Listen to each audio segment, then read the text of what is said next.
Fact that I'm very tired, but also I'm very cranky in the morning, so this should be a very interesting rant to listen to. Let's get started. Okay. The title of the talk is Around the World in 80 Cons. Basically, what it is just me doing some research and finding out that what I was going to talk about was not what I should have been talking about, and then the talk changed. So you will actually see a part halfway through the talk, because I didn't scratch it and go start back over. I just went and kept going with where the research led me. So it's going to be an interesting talk, but also just a disclaimer. I like to rotate. I like to give a security, offensive, well, most people say my talks are offensive anyway, but you know, it's like a red team, social engineering, breaking in kind of talk. And then the next year, I like to give a rant or a community-based talk. And last year, I talked about spearfishing and social engineering, so we all know what time it is for this year's talk, right? I literally had a goon actually come up on stage at GrrCON getting ready to tackle me. So when I say long-winded, I mean I apologize in advance for throwing your schedule off. I may be going a little long. And I think it's adorable when the people hold up the little signs and go and say, "You've got 5 minutes." I'm like, yeah, good luck with that. So, because I just keep going. One of the things that you need to know about me is, the only thing you need to know about me is I love other cultures. I love to tour. I love to see the world. Never thought I would do that. I've been blessed beyond measure and stuff, you know, for that opportunity. When I go to a conference, I don't just go to a conference and just say, "Oh, I'm just there," and it's like, and then just leave and get back on the plane. I like to go explore. I like to go and see things. I spent 11 hours walking to the Xidad district in Beijing, which is a non-Western area, just taking a big circle around the Forbidden City and stuff, you know, just seeing the sights. I've spent over 6 hours going from the Coptic area of Cairo straight up to the Cairo Tower, stopping at the Nile because there was a great Pizza Hut, and doing things like that. I mean, I actually earlier this week, I literally accidentally, I didn't mean to do it on purpose. Well, I meant to break into the Shark Tank. I didn't know no one else was there at the time. So I did that earlier this week, and I quickly got back out. Because I didn't notice anybody else, and I don't like being shark bait. So I like to do that. I like to go explore. I like to see the cultures. And so when I was traveling, I was thinking about, like, let's talk about hacking cultures around the world and stuff, you know, and see what they're like. And so that's what I wanted this talk to be about. But one important thing right off at the beginning. I like tacos. That means all hackers like tacos, right?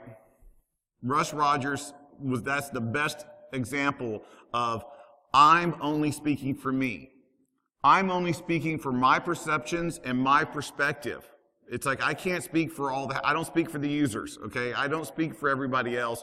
I'm just talking about my talk. And as you go through this talk, you'll realize the underlying theme is perception and our perspectives and how one perspective skewers everybody else's perspectives. So we're going to get more into that a little bit later. But first of all, when I talk about hacking and I love the fact that I get to walk around, though the video guy's going to get pissed. I love the fact that when we talk about hacking in the locally, we can concentrate and stuff, you know, on different kinds of information security and defensive. But when you start talking about the world, what do you get into? It automatically goes to nation state. It automatically goes to cyber warfare. Everybody drink. It's like, so it goes to that, right? So let's get that crap out of the way right off the bat, okay? Because I'm not talking about that except for, you know, ironically to make fun of it. So let's start off with the Verizon data breach report because, and I got into a Twitter flame war about this and stuff. You know, I'm not saying that the Verizon data breach report is bad. I'm just saying it's a small percentage or a small view of what's going on. And you can tell from the one from 2 years ago, the one on the top, where it actually shows maybe some pieces missing, maybe not the whole landscape of what was going on. I'm not calling their baby ugly. I'm just saying, hey, there may be a little bit more data out there. It's like, and then you notice that their their research team came up with a better way and stuff, you know, in the newer report, on the lower one. What they decided to do was, oh, there was a breach in, you know, Houston, Texas, all of America. Oh, there was a breach outside of Wuxi, China, all of China. You know, and it went like that. So that's a really way more complex and complete picture if you don't mind that there's not a whole bunch of data making that whole blanket statement. So that was my own thing. It's a great tool. It's a great tool for research. It's got good information. It's got good data. It's got good selling points. That's all great and good. Here's another one. This is one, I love this.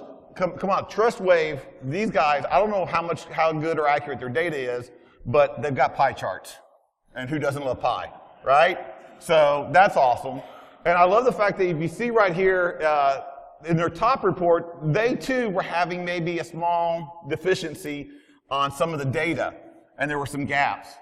So they fixed it this year by inviting everybody to a rave. Because that's exactly, when I saw that their bottom report, it looked like that was an invite to a rave that I wasn't cool enough to go to. So it's like, but it's got some data and some numbers, and I'm sure it means something, and that's awesome. So that's their report. So there's all this data out there telling us that this is what we need to worry about, this is the countries that it's coming from. But my favorite report when it talks about global attacks is this one right here, hackmageddon.com. This guy is awesome. It's like, first of all, pie, yay, right? But second of all, it actually gives you the flags of the countries that are doing the attacks, because let's face it, we're in America. The only time we get to see another country's flag is when we're invading them, right? So it's always nice to be able to see in advance exactly who they are. So I thought that was cool. But the best part about this site is the disclaimer. It says, again, no need to repeat that data must be taken very carefully since they do refer only to discovered attacks, the so-called tip of the iceberg, and hence do not pretend to be exhaustive but only aim to provide a high-level overview of the global cyber landscape. That is awesome. Up front, he is saying, this is only what I see. This is my perspective of the internet. This is what I'm seeing. This is the only data that I can give you. That is awesome. I will overlook the use of the word cyber in that one, okay? That was such a great disclaimer. So that was awesome. So I like that guy. But there's more data. When we see more data, some can be more technical, but also used to skewer the perspective. No, this isn't a screenshot from War Games. This is actually digitalattackmap.com from May 9th. And look how horrible that is. Oh my gosh, what's going on there? It looks like there's a full-scale invasion coming straight out of either Hong Kong or Shanghai right there. That's not good, right? That's using technical data to create the narrative. I didn't go back and take a screenshot of this. This was the picture that was tweeted out all over the Twitter sphere showing exactly how bad using empirical data that China is. Except, I go to June 7th, and I look at the digital attack map, and I go to another date, and I see this information here. But the most important part that I left on my screenshot is the legend in the lower left-hand corner where it shows that that big round radiating circle outward is internal attacks. Attacks going on internally inside the country. So that means that's mostly internal attacks coming within from America. But we don't have that legend, so we don't have the full picture, so therefore we get to skewer our perspective using actual empirical data. And let's be honest, I had to go to June 7th so I could make sure one that didn't have China in it so I could skewer your perspectives because I'm trying to manipulate your emotions and change the narrative to fit me. But at least I'm honest about it, right? That's got to count for something. So that's how they use data to skewer your perceptions on what the problems. And another great way of showing about, to show some good skewering your perspective, if not just pure xenophobia, is the Mandiant report. We all love the Mandiant report. How many got budgets approved because of the Mandiant report? Woohoo! That was awesome. APT1, Unit 6193899, and a whole bunch of other scary names and numbers and stuff. That doesn't sell your executive management. What does, right? It's like, I kid you not. It's like, I don't know at what point Richard Bielik was a child that China came over and stole his lunch money, but it hurt him really bad. I mean, I really want to hold up a teddy bear and say, Tao, show me on the bear where China touched your network, okay? It's like, I'm sorry. It's like, I mean, it must have been brutal. Because it's like, that guy's got some issues. I mean, and it's not just me. That's not just my perception of it. I did a Google image search for Mandarin Report. I kid you not. At the time I did the search, this was the very first response. I mean, I really thought I was going to have to look for a funny image and stuff. That was the first result. So it's like, so it's not just me. And I used to think that Mandarin Report was one of the biggest ways to show a xenophobic outlook on our perspectives and stuff, on hacking, until Kritia from Twitter showed me this piece of crap. And it's like, it's one of the few times I wish I did cuss because I would say it worse. This is from them. It's like, this is one of the biggest, horriblest parts of marketing that I've ever seen. This racism and stuff, is right up there with World War II propaganda. And I'm not even talking if it's the Allies or the Germans. It's like, it's bad. You're telling me that your product is so pathetic that you're only looking for an engine filter, looking for Chinese characters on your network, and that's your detection unit? If you think that your attackers are only coming from one geographical location or from one country, you're in a serious world of hurt, people.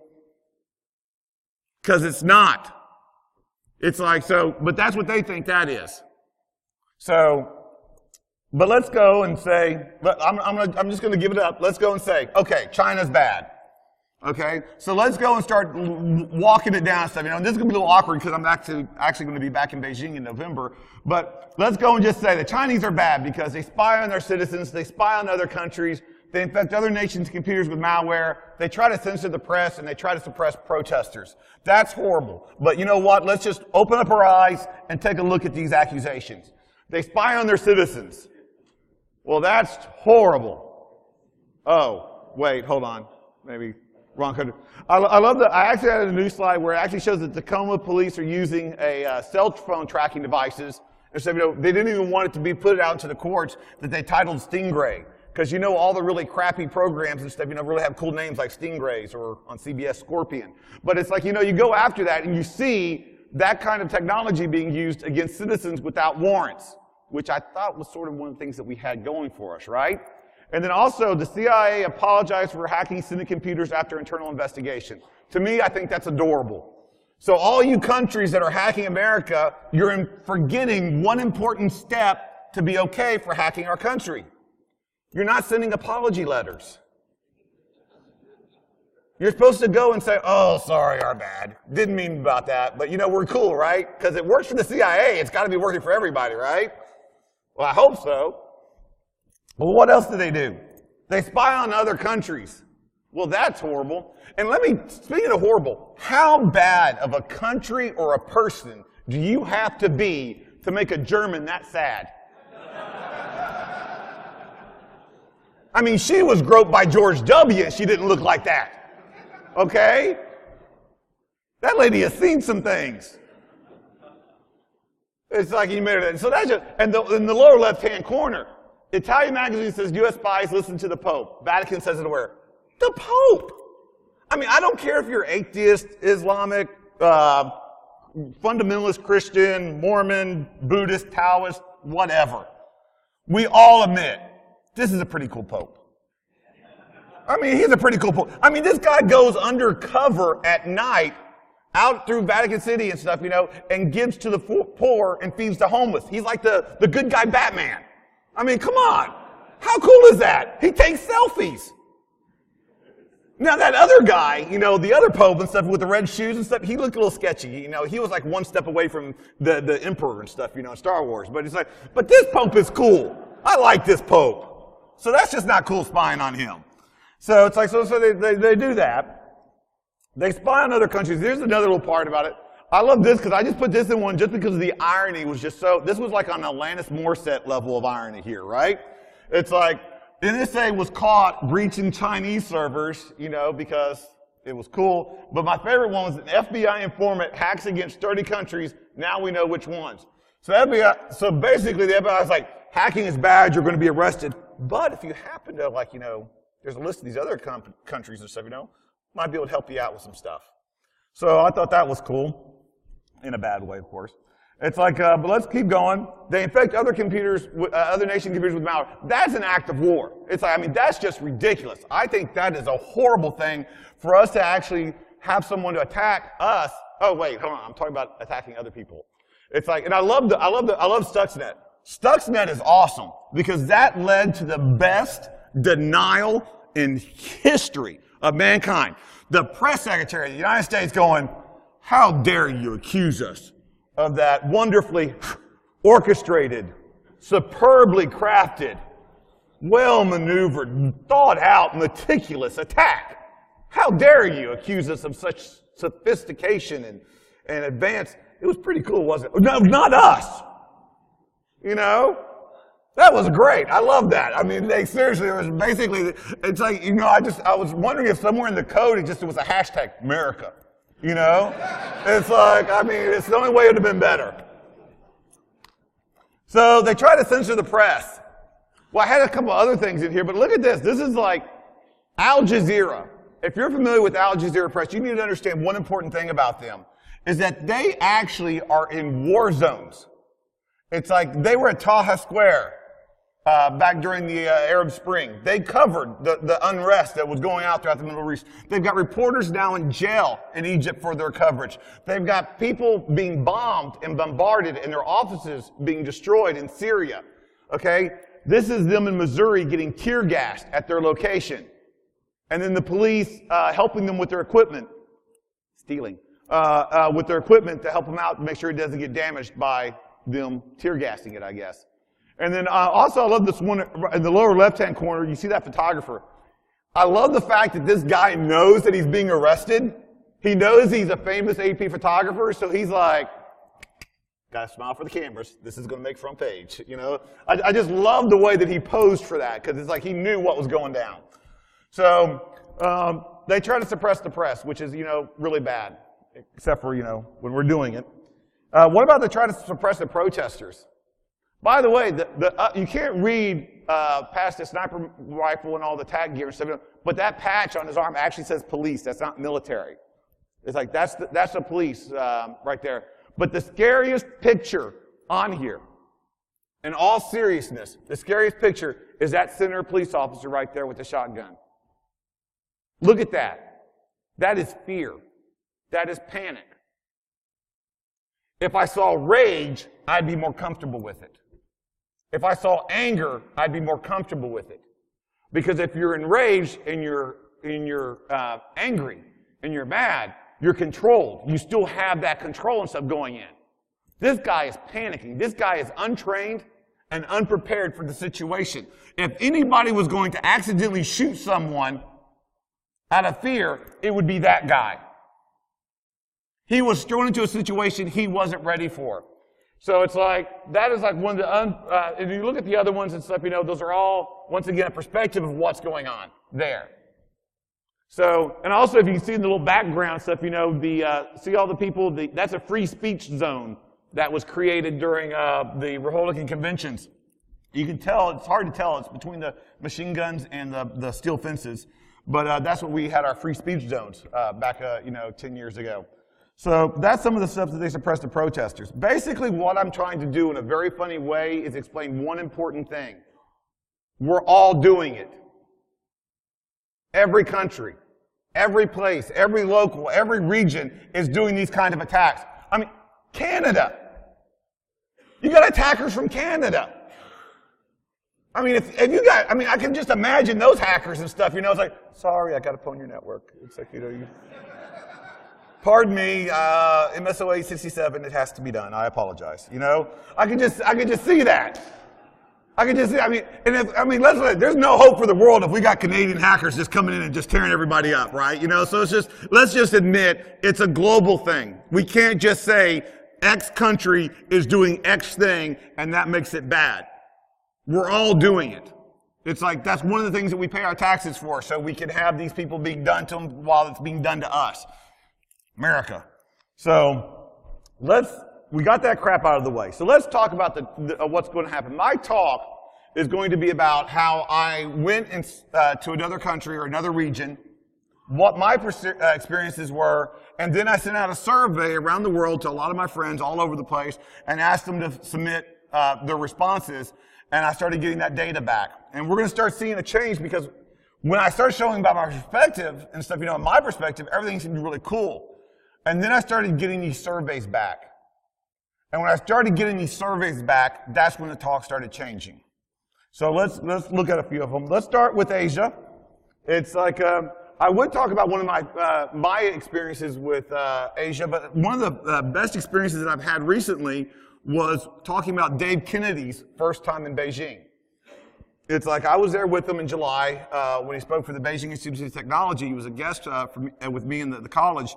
And I remember the look on his face when he first got there. He was like, "There's a black van coming to pick me up. It's like, am I gonna, what's gonna happen? It's like, is everything bugged?" It's like, he was very, let's just say trepidatious. In other words, he was the same way I was 6 years ago when I first went to China. And it's like, after it was over, when the week was over, he came up to me and he said, "Jayson, this is one of the most awesomest, wonderfulest times I've ever had in my life." It's like he got to talk to people there. He got to see what it looks like day-to-day life. He got to see how it was. It's like there was no escorts. There was no, like, you have to be here. We walked around. We took the subway and we went in to Hohai Lake and walked around and saw the stuff, and bought some cool stickers and some, light-up thingies. And, it was a great place. He went to the Starbucks that was there and stuff, It's like, and they've got a great Pizza Hut, by the way, at Jing Street. So he got to see exactly what it was without seeing the filters of how we're supposed to say, this is what China does, this is what China is. So this is a friend of mine who's actually from China and America and stuff, and these are his answers. I asked a whole bunch of questions, but these are the top 4 questions that I thought fit my narrative better, so I used these. I said, "What country are you more familiar with?" He said, "I currently live in China. I spend the half between the U.S. and China." He says, "How did you find out about hacking?" "Just a simple thought. How can I get unlimited game golden rice at the beginning that I can beat Romance of Three Kingdoms, which made by Koei? It is a Nintendo red-white game box back in the late 80s when I was 19, 20. I love that. He had a need, right? Because it's like, I want to hack a game because I, doing all that other stuff to get my rice and gold is hard. It's like, trust me, it's like if you played WoW and stuff, you understand exactly. I don't want to collect 8 dragon eggs for 10 pieces of gold. My hourly rate is higher than that. So it's like, so I like the fact that he was trying to find a way around that. So in your region, how is hacking seen by the general public? Overall, it is still trends toward negative. Public lack of understanding, even people accepting hacking is a skill, a method, but most people stay away from it. Which you would think is really, but one of my most nuanced answers I've ever received was the next one. I said, "In hacking your region, seen as more for crime, hacktivist, nation state, or other." He says, "Public media defines it. Depends on official needs. Today it may be a crime. Next day it becomes national heroes. Someday it is a technical challenge. Like most places, it's a mixture. Some of the criminals can be used for national interest. Ooh, someone getting popped by the FBI and turned informant. Or under a certain control, official security workers may conduct hacktivist or crime in his or her leisure time. Someone may, be working for a certain agency and take some data and stuff that's abscond to Russia. That would be bad. And then the official security workers may, and it also said some can be hired by overseas interest. That's one of the biggest things I like, the fact that he acknowledges the fact that a lot of Chinese hacking groups will rent out botnets to other countries and other criminal organizations so they can proxy the attacks like they're coming from China. It's like, so I think that's really cool. 80% of the software is bootlegged over in China. It's like operating systems, unpatched. It's just do a Google search for hacked by, in quotes, and then site is .gov.cn. See how many defaced government websites that you see over there. It's like there is a problem with their security as well. They're being used as proxies and relays and stuff, to launch attacks, so it makes it look like it's just coming from China. So let's go to the next one. Let's talk about Europe. One of the conferences I love the most over there is Hack in Paris and Nuit to Hack. And one of the things, especially the one thing, Hack in Paris is like the black hat of France. Inuit to Hack is a 24-hour, totally distilled essence of DEF CON. It's like you start off with talks in the morning and the afternoon. By around 7 o'clock in the evening, it's all CTF, it's workshops, it's lockpick villages, it's VR, it's hardware hacking, it's everything. It is awesome. And when it's Inuit to Hack means Night of Hacks, and they're serious about that. It's like I've been there like till 5 o'clock in the morning. They're still going. It's like usually they end up around like 8, 9, 10 o'clock. They'll slow down and start packing up, calling it a night. But it is a great place. There's only one gripe that I have with Inuit to Hack. It's not a major gripe, but it's a small gripe. The conference takes place at Euro Disney, at their convention center.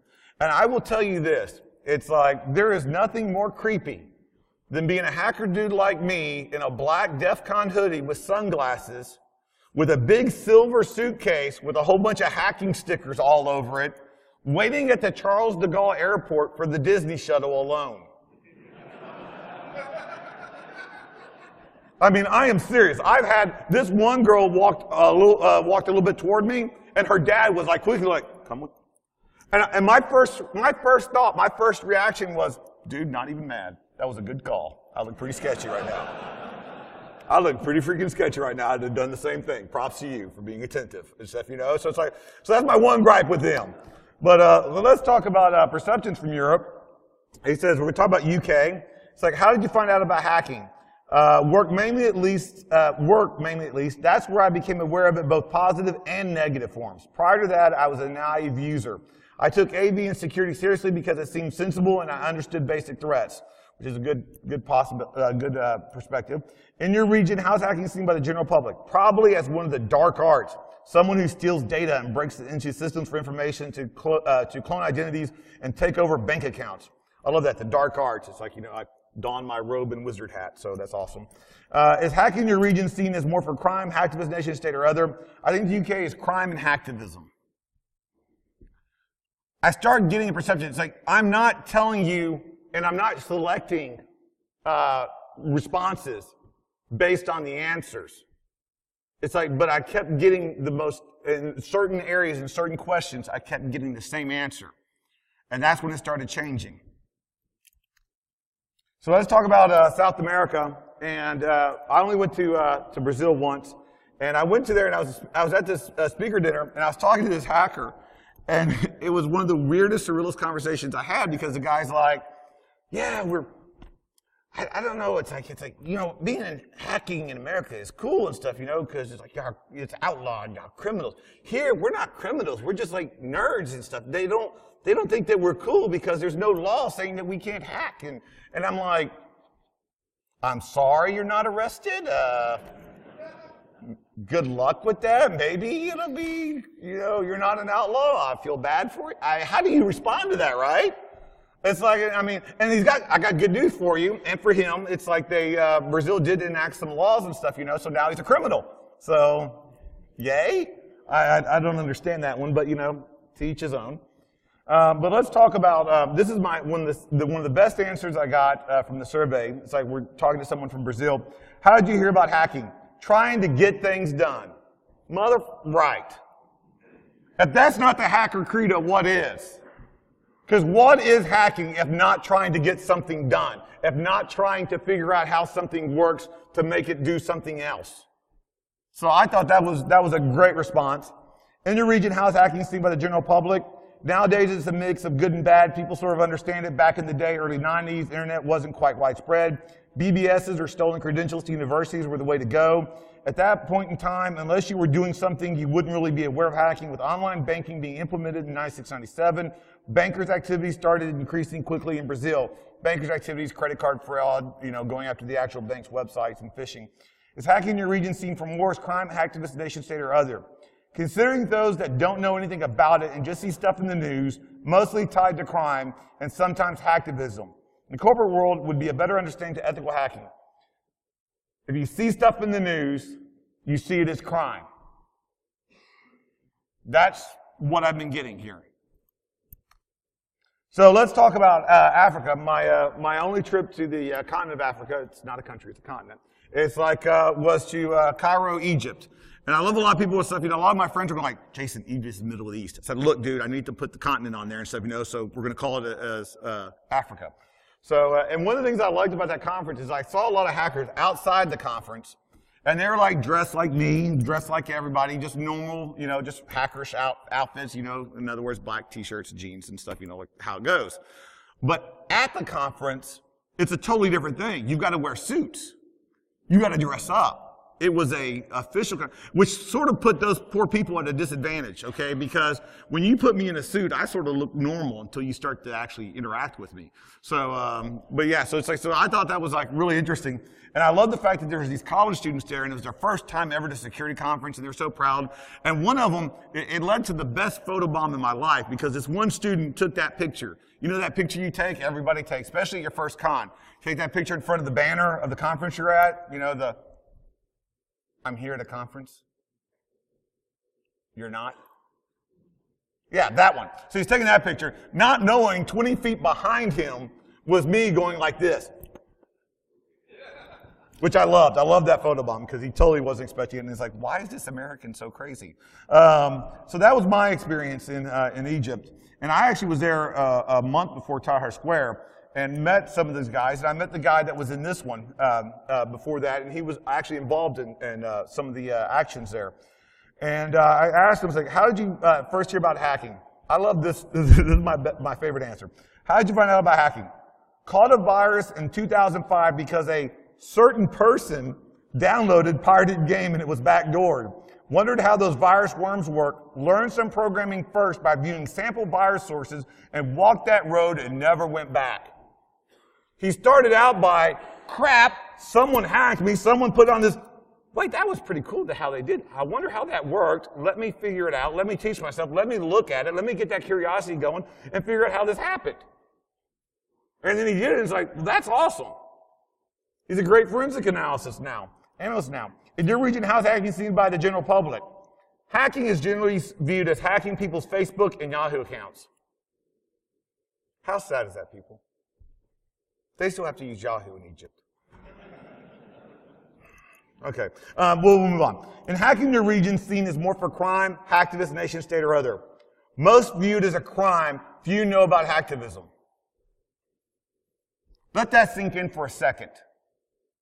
He responded to these after Tahrir Square, after Arab Spring, that was fueled, that was given legs, given wings by computer technology, by hacktivists, and still people only see it as criminal. In a country that led to its independence and stuff, from a dictator, through social media, through computers, through hackers creating VPNs and DNS bots and respoofing and getting communication and getting the message out to the rest of the world, they still see it as crime. Let's go to the next one. Let's talk about the Middle East. I was in, one of the times I was in Beirut, Lebanon, I met a hacker there. And we were talking, having a conversation, and he opens up his laptop because he wants to show me something. I'm like, okay, cool. And he shows me this admin panel for the national telecom system. And I'm like, that's cool. He says, yeah, I'm root admin on the whole domain and everything. It's like on all access to everything. I'm like, okay. For 4 years. Cool. It's like, what are you doing? It's like, are you getting free minutes, or are you looking at everybody else's numbers and getting their data? Oh, no, I'm not doing any of that. I just have access. That's all he wanted.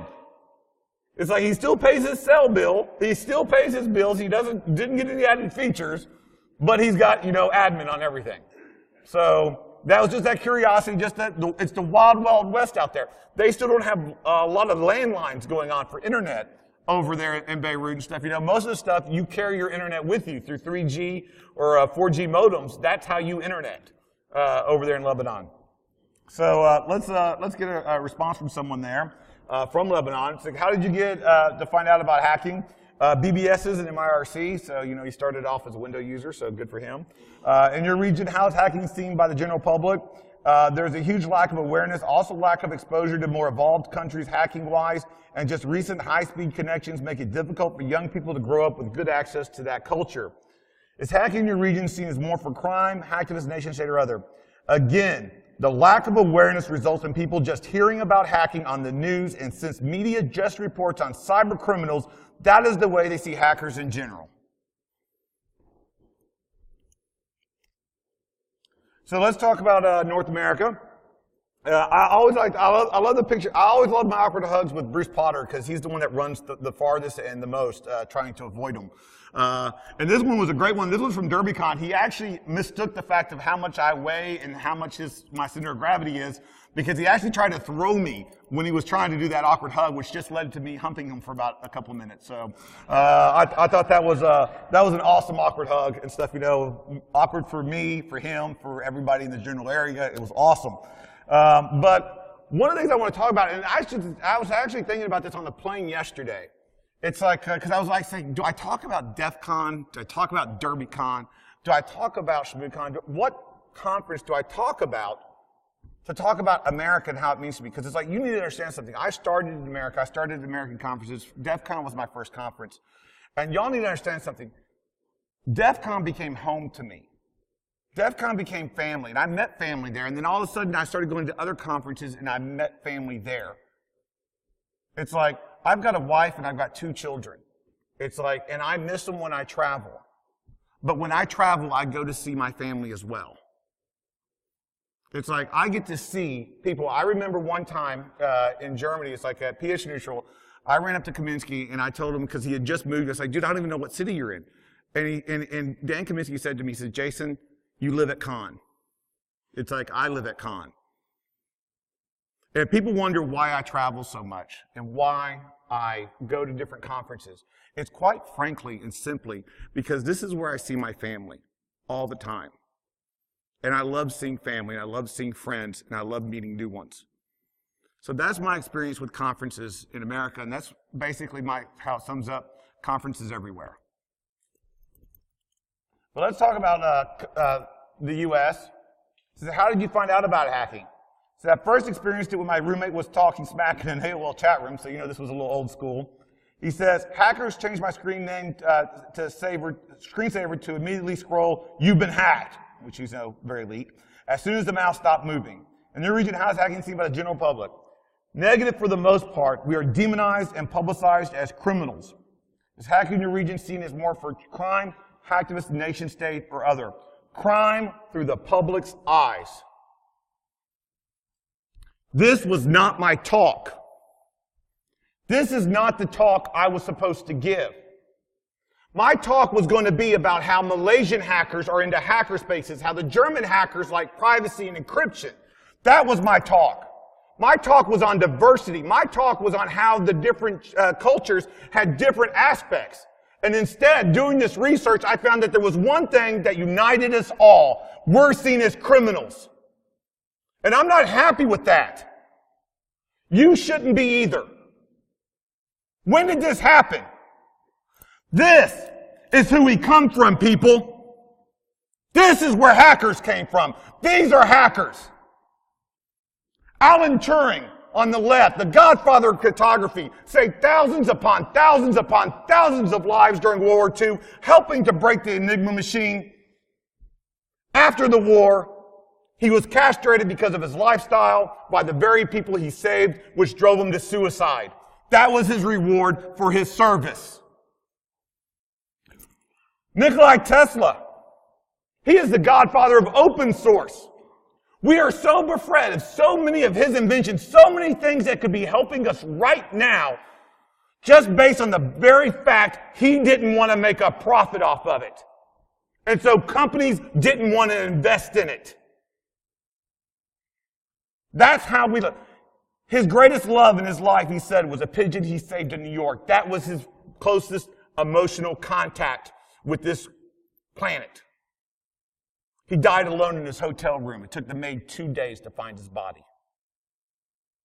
Ada Lovelace, the first computer programmer. We have this technical debate and stuff, it always flames up and says, women in tech. I'm going to make one simple statement. Women started this industry. They led us into it. Done. That's how that worked. Now, what else about Ada? She was ostracized from her family. She died from the curing of her cancer instead of the actual cancer itself. Now, I know I could talk about, I have people tell me, say, what about Leonardo da Vinci? What about Grace Hopper? Well, Leonardo da Vinci, died well loved and liked by everybody. A prince gave him a house to retire in, and he died surrounded by family and friends. And Grace Hopper is who was a smart, wonderful woman and stuff, got a destroyer named after her. A destroyer was named after her. I mean, she's wonderful. She created debugging, for gosh sakes. It's and those stories are very happy, and I'm trying to manipulate your emotions, and they don't fit my narrative. Once again, I'm skewing your perception. So we'll move on from those guys. So my thought was, quite simply, when did we become the villain in this story? When did it happen? 200 years ago, we were artists and inventors and creators. And by God, that's what hacking is. But now, we've got Jeremy Hammond, 10 years for hacking. We got Weave, 10 years for hacking. It was overturned. And I don't care what you say about Weave for or against, it doesn't matter. He was doing URL directory browsing. Just going through the URLs and enumerating them. That's it. It was a criminal lack of negligence on the part of the company that he was, enumerating, not on him. Max Ray Butler, 13 years for hacking. Roman Vega, 18 years for hacking. Albert Gonzalez, 20 years for hacking. Seems a little harsh, but let's put it in context. Let's put it in context with some other criminals. Malik Richmond, 1 year for rape. Malik, by the way, is now out and playing high school football again. Gerard Becker, 1 year for involuntary manslaughter of a firefighter. Trent Mays, 2 years for rape. Seth Hornberger, 3 to 6 years for voluntary manslaughter. He got a good lawyer, got to plead down. Jessica Ferratio, 5 years for murder of a 23-month-old toddler. She bashed his head in while she was babysitting him. That's the perception. We like being the scary hacker, right? It makes it seem cool. People don't understand that. And there's someone that I met at a conference, it's he gave me this insight that just almost broke my heart. He said, Jason, the reason why it happens that way is because people are familiar with murder. We've had thousands of years to understand and come to grips and be comfortable with, people killing each other and raping each other and assaulting each other. The computer stuff is new,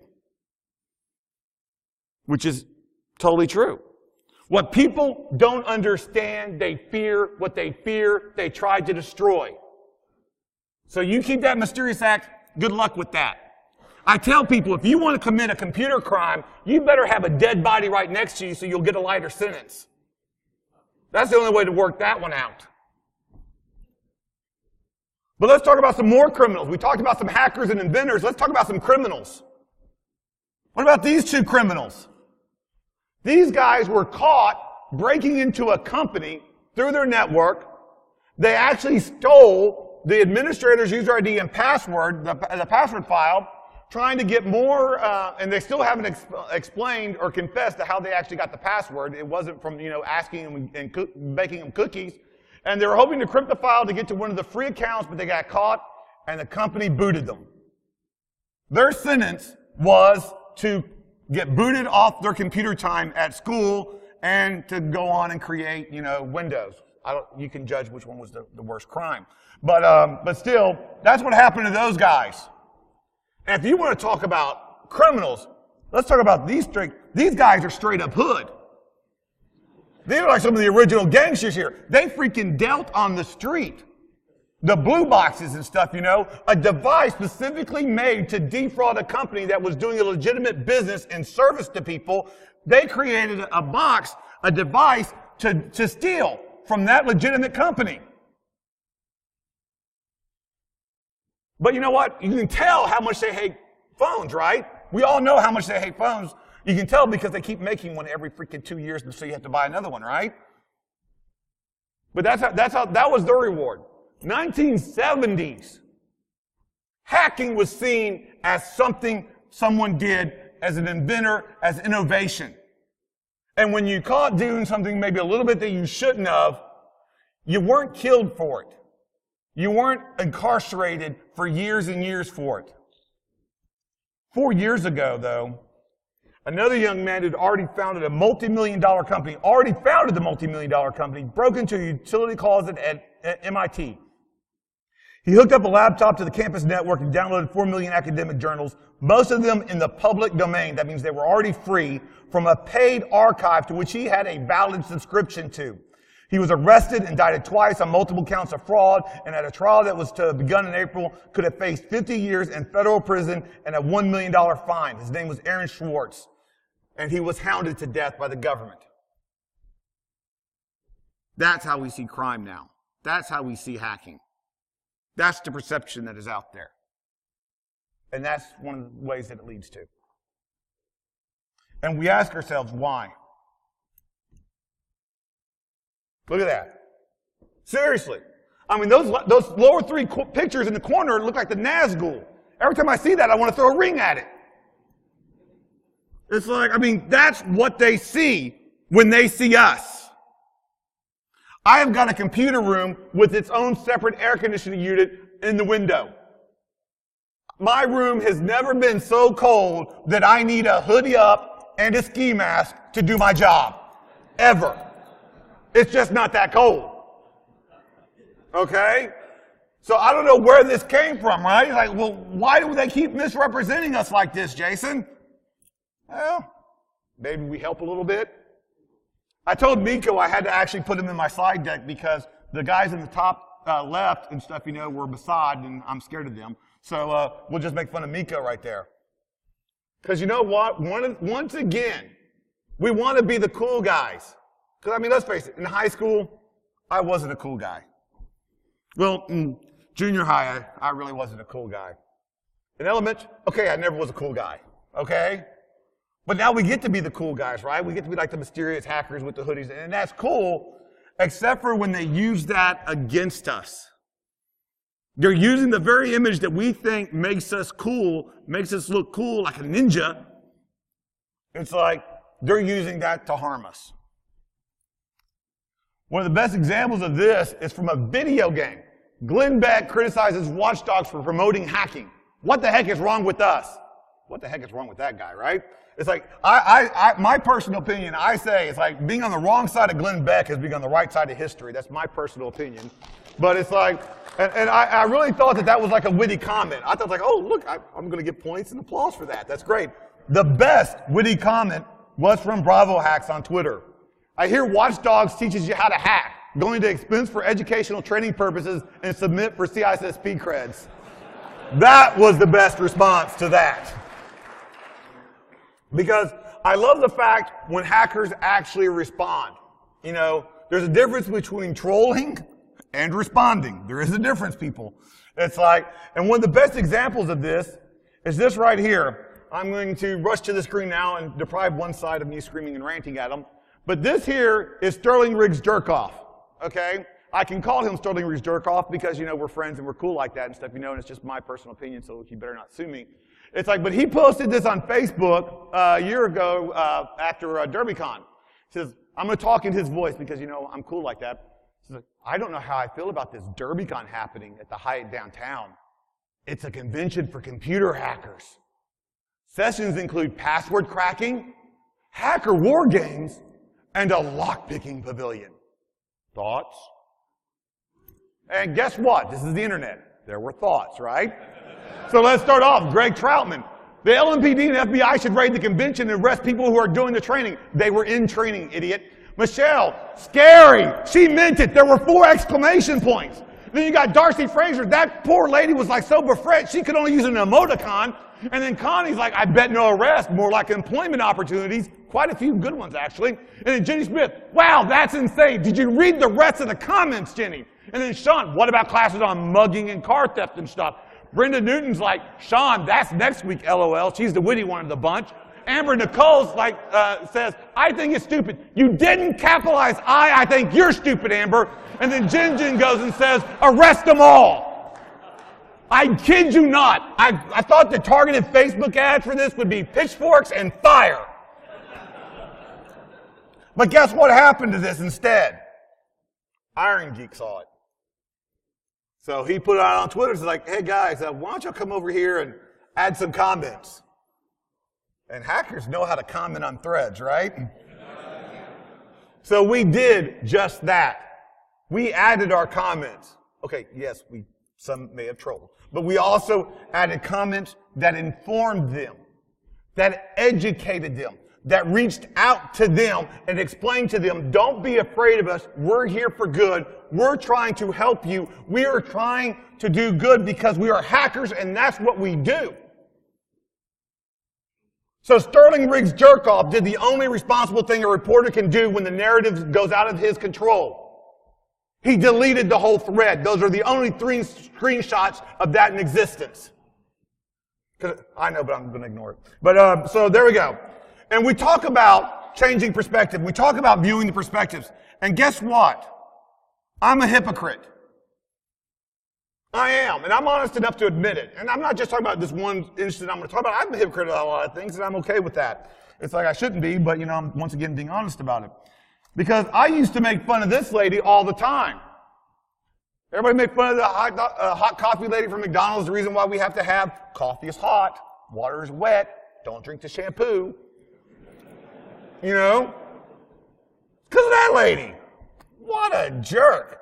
I mean, she was the laughingstock of the country. She got $2.9 million for getting some coffee spilled on me. Until you meet her. And then you get to see, maybe not. This is the coffee lady. 15% of her body, 3rd-degree burns, requiring skin grafts to repair the damage.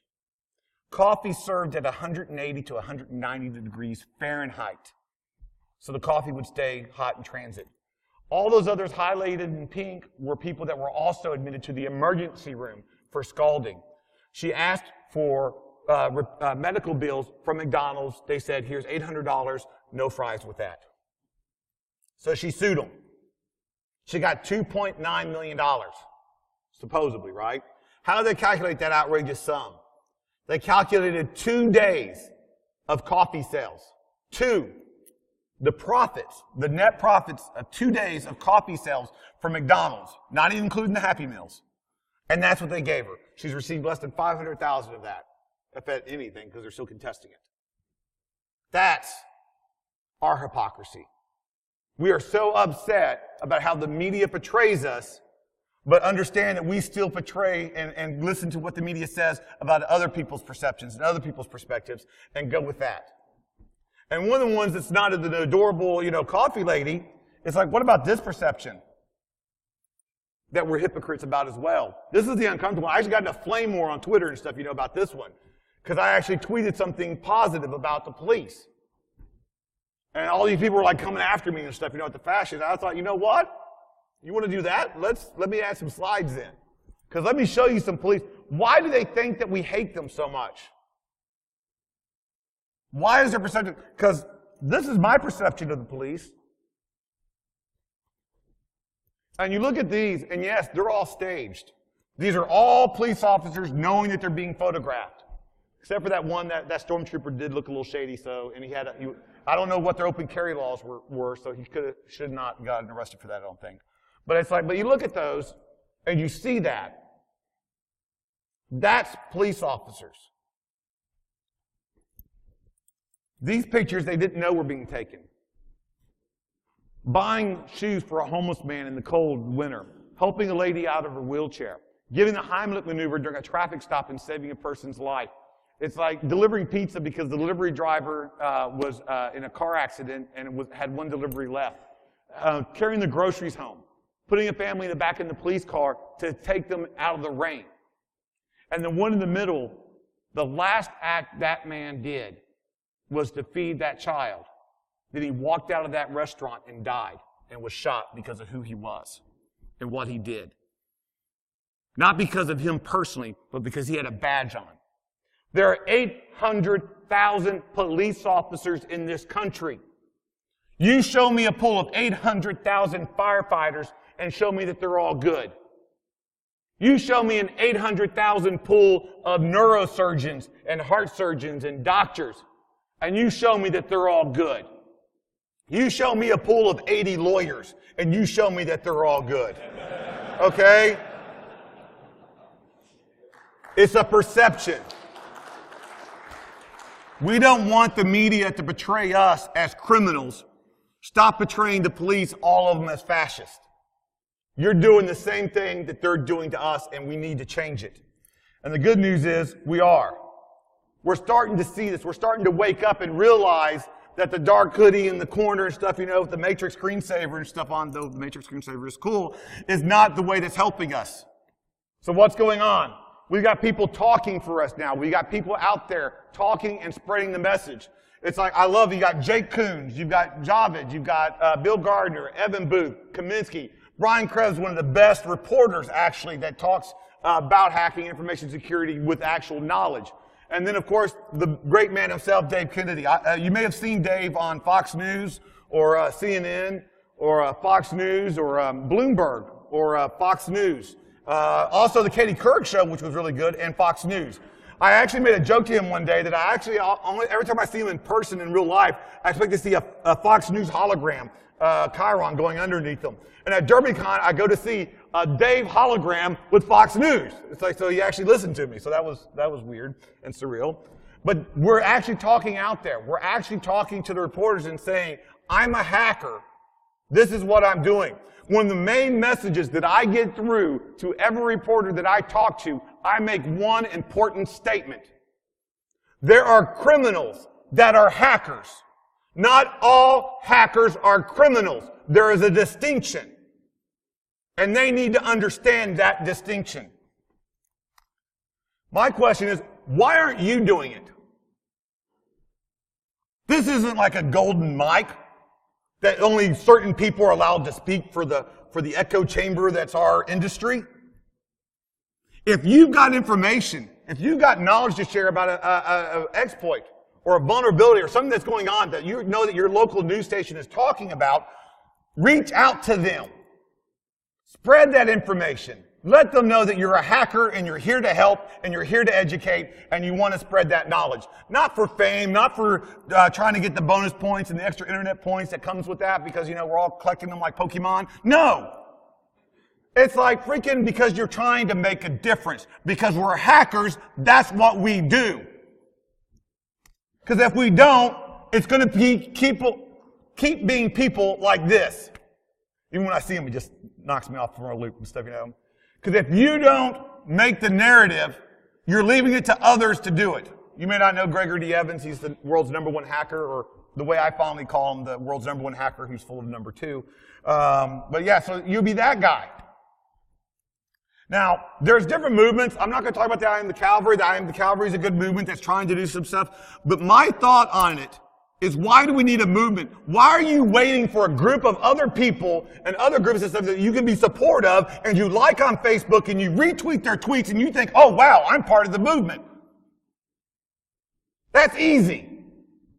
It's easy for people to criticize. It's easy for people to tear down. It's easy for people to create a parody account and say what's wrong. Start saying what's right. Start being the movement yourself. Start making a change yourself. You're empowered to do that. You don't need other people to speak for you. You should be doing it yourself. And that's why iRonin was created.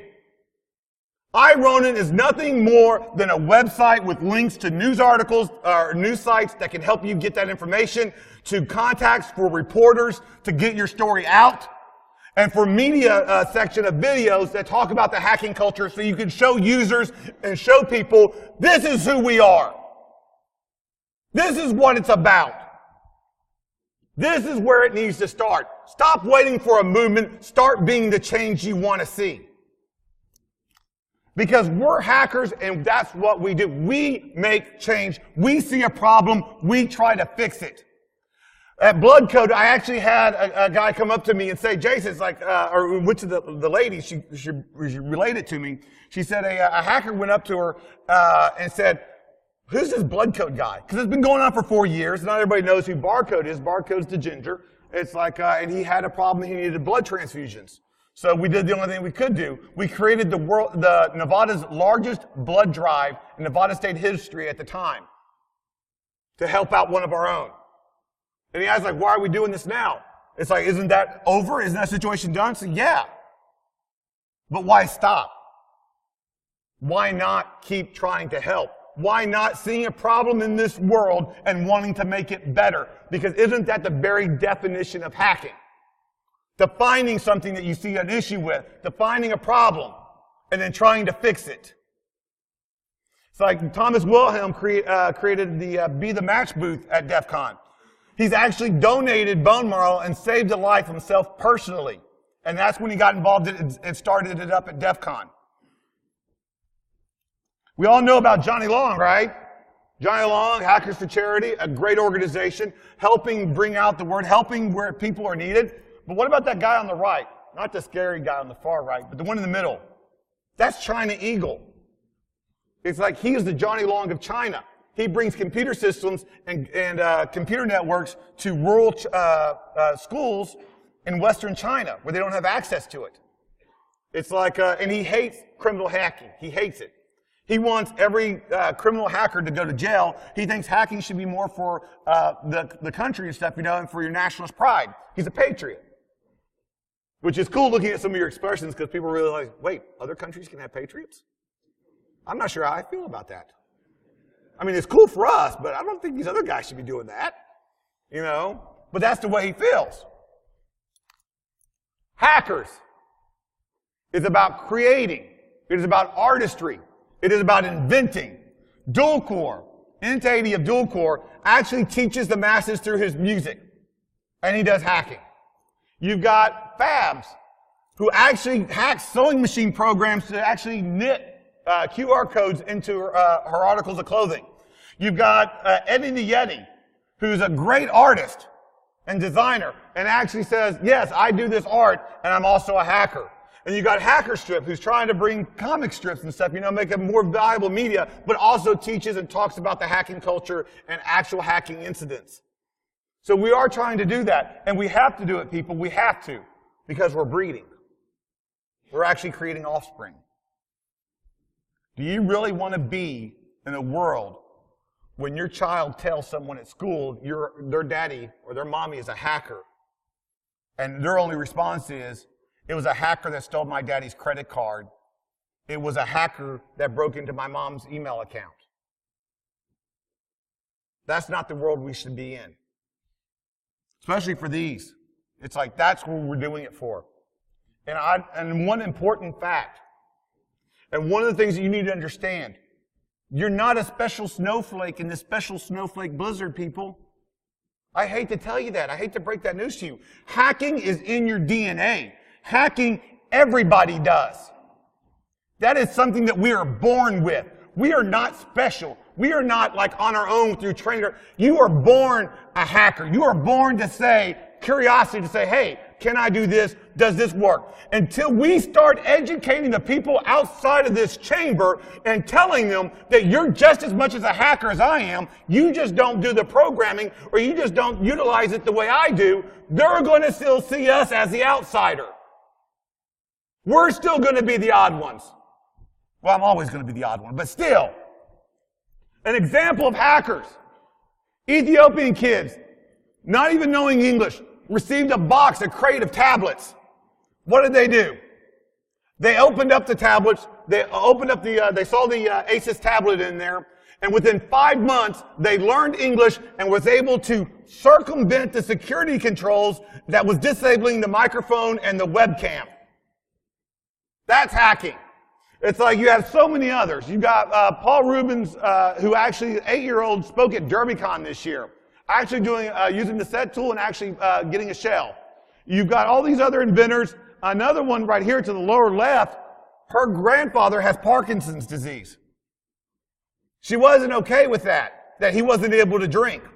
She devised and created a cup that he could drink out of his own and have his independence while he was drinking. So much so that they're now mass producing that for all Parkinson's patients. Another kid, and I mean seriously a kid, created a way to put serums and vaccinations in a safe manner so they could be transported without refrigeration to third world countries to get them vaccinations that they needed to help save lives. We're tired of how we're seen. We're tired of how people look at us. Do something about it. And I know it's hard, because not everybody's like not as shy as me, right? It's like, we have that problem talking out of the chamber. We have a problem talking to other people, but we have to. We have to be comfortable with people knowing who we are, or comfortable with them seeing us the villain in the story. And another reason why I left that quote in there from Wendy was because she asked me to. And I am so far beyond time, it's not even funny.